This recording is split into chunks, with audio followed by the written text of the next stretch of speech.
종로구의회 의장과 2명의 상임위원장이 소속 정당 모임에서 업무 추진비를 사용했다는 의혹과 함께 관련 자료가 취재진에게 전달됐습니다. 종로구와 중앙에 21골에 30만 원 2개 하셨고요. 그다음에 모두 같은 장소에서 지역 현안 간담회 명분으로 20초 사이 30만 원을 결제하고 의장은 1시간 10분 뒤 업무 추진비를 썼습니다. 아니면 정당 활동은 사실 개인의 활동이지 그분들의 어떤 그 의회의 활동이 아니기 때문에 정당 활동은 의회의 활동이랑은 조금 무관한 것 같습니다. 종로구의회 업무 추진비 부당 사용 의혹에 대한 추가적인 내용 전해드립니다. 아니 식당 중에 본인이 내가 참여하겠다 25만 원 본인이 얘기하고 카드를 줬으니까 그래서 다 박수 치고 그랬으니까. 주민의 혈세로 의정활동 업무를 지원한 건데 눈먼 돈으로 쓰이는 사례가 많은 만큼 사용 규칙에 맞게 정확히 사용하고 투명한 공개가 필요하다는 지적입니다. 함부로 쓰거나 아니면 엉터리로 기재한다거나 이런 문제들은 충분히 방지할 수 있다고 보여집니다. 매달 몇백만 원의 업무 추진비 지원이 한몫하는 만큼 보다 투명한 공개와 지속적인 주민 감시가 필요해 보입니다. BTV 뉴스 강혜진입니다.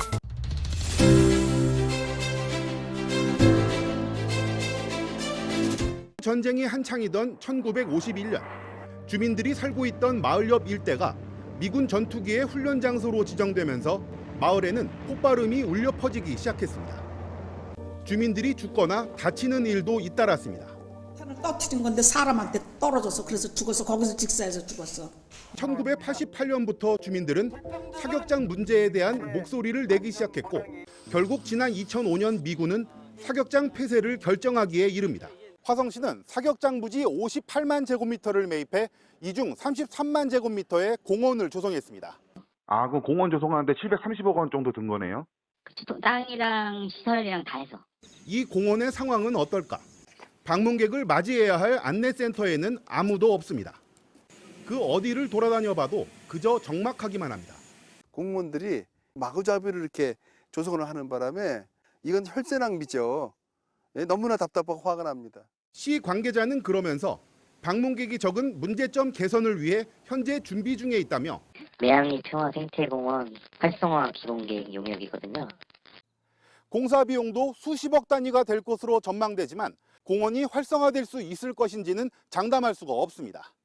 매향리 주민들은 자신들이 피땀 흘려 되찾은 땅이 밑 빠진 독처럼 혈세만 좀 먹는 애물단지가 되는 건 아닌지 근심과 우려 가득한 심정으로 지켜보고 있습니다. BTV 뉴스 임세혁입니다.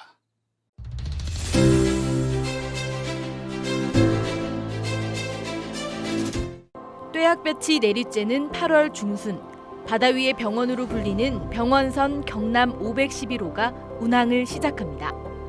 오늘 찾아온 섬은 창원 마산합포구 신리도. 오늘 이 병원선이 찾아온 곳은 창원에서도 남동쪽 끝자락에 있는 섬 신리도 마을입니다. 이곳에는 80여 명의 주민들이 살고 있는데요. 그런데 이곳 주민들은 이 병원에 가기 위해서 배를 타고 나가서 다시 버스까지 타고 가야 하는 것이 현실입니다.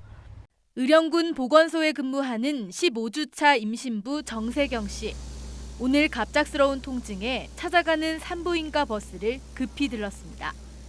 평소 다니는 병원은 의령군에서 왕복 2시간 거리. 다행스럽게 이 버스가 오는 날이라 진료받을 수 있었습니다. 평소라면 일하다 갑자기 찾아온 통증에 바로 갈 수 있는 병원은 의령군에 아예 없습니다. 거창과 합천, 함양을 책임지는 공공병원인 거창적십자병원. 지역에서 유일한 응급의료기관으로 하루 평균 100명의 환자가 찾고 있습니다. 고액 연봉에 의사도 없고 간호사까지 없는 벼랑 끝 지방의료. 지난해 경남에서는 병원에 가고 싶지만 제때 가지 못한 사람의 비율이 전국에서 가장 높았습니다. 헬로티비 뉴스 김수정입니다.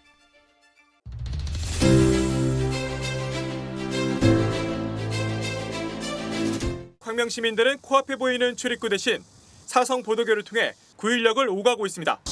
지금 제가 나와 있는 곳은 사성 보도교인데요. 9.16까지 얼마나 걸리는지 직접 걸어가 보겠습니다. 9.16 1번 출구에 도착했습니다. 날이 더워서 그런지 땀 범벅이 됐는데요. 여기까지 걸어오는데 걸린 시간은 3분 11초입니다. 광명시는 지난 2월에 구일역의 출입구 신설을 위한 기본 설계 용역을 시작했습니다. 그런데 구로구에서는 여야 정치인들이 구일역의 광명 방면 출입구 신설을 강력하게 반대하고 있습니다.